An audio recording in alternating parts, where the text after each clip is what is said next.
In today's video, I have 10 more World War III tips for new players coming in. Whether you purchase the game or you're going to play when it releases free to play, it's always good to know what you're getting into. So, tip number 1, when playing as a pre-made group, so let's say you're party up with a friend, when starting out a match, your squad always starts out locked. So to unlock it, all you have to do is press escape, go to the squad menu, mouse over your squad, and hit L if you're the squad leader.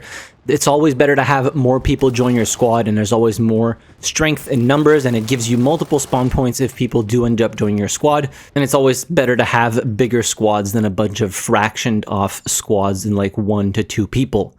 Tip number 2, you can exit remote controlled drones. So depending on what drone you have for your strikes, you can call it in.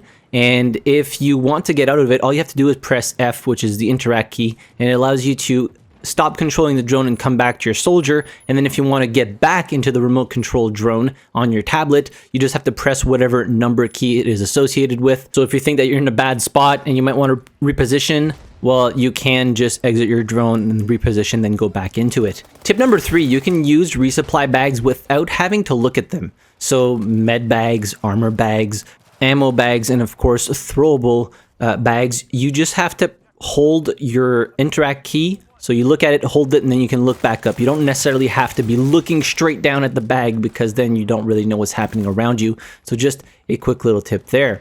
While we are on the tip of resupply bags, so tip number 4, scattered throughout the map on tactical ops, there are resupply stations. So you can see them on your minimap. They look like big white crates on your minimap. These are resupply stations. So they have throwables, ammo, and health. The only thing that these stations don't offer are armor packs. But if you have armor packs, for example, you're running low on ammo, well, you can always at least go to these resupply stations and use that. Be aware, the packs on there do deplete, and they take some time to respawn once the resources in them are completely exhausted.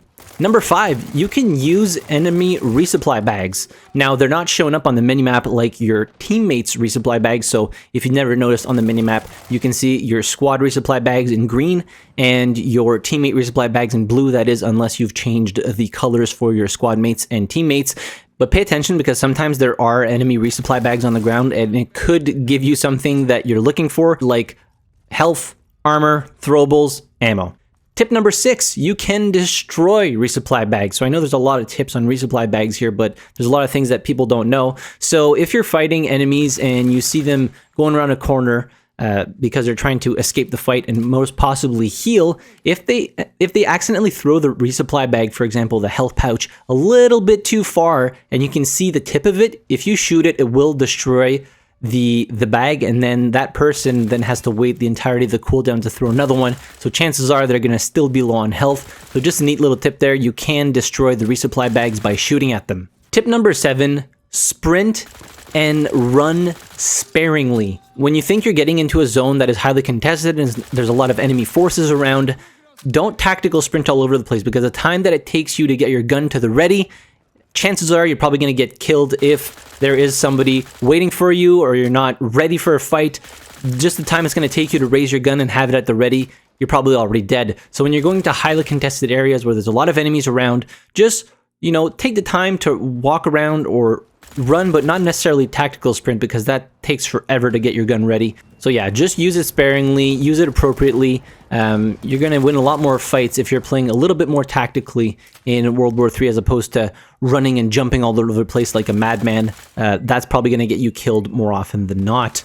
Tip number 8, you can shoot through certain surfaces. Now, one of the most recognizable surfaces you can shoot through, well, at least for me, is on B1 in Warsaw in the mall, through the sheet metal. There's always people hiding behind there when they're capping it, so you can just pop a couple of rounds through there, and chances are you're probably going to hit somebody or maybe even kill them if they don't move fast enough. But yeah, there's a lot of surfaces throughout World War III through which you can fire, and you don't even have to have armor-piercing rounds. You can have just the regular FMJ ammo, and you can still shoot through a variety of materials. So if somebody's hiding behind something that looks kind of thin, take your chances and try and shoot through it. And you never know, maybe the bullets will go through and you will end up killing that enemy.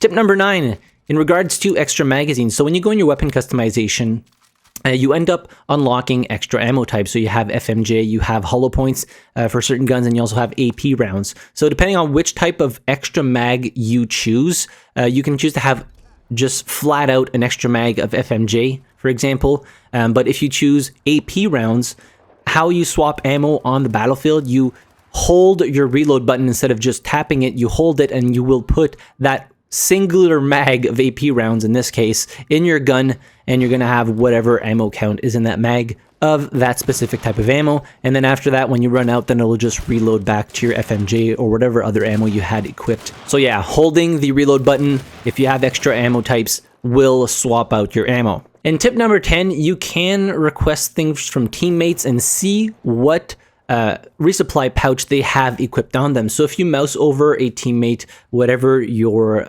command button is, mine is X, and I think it's X by default. If you mouse over a teammate, you can see what they actually have equipped. It'll tell you, well, this person has health, or if you're mousing over them, it'll say request health or ammo or armor. So you can see what other people have equipped for the resupply pouches, which can be very helpful in terms of communicating with them to ask them, hey, can you drop your pouch, because that is exactly what I need.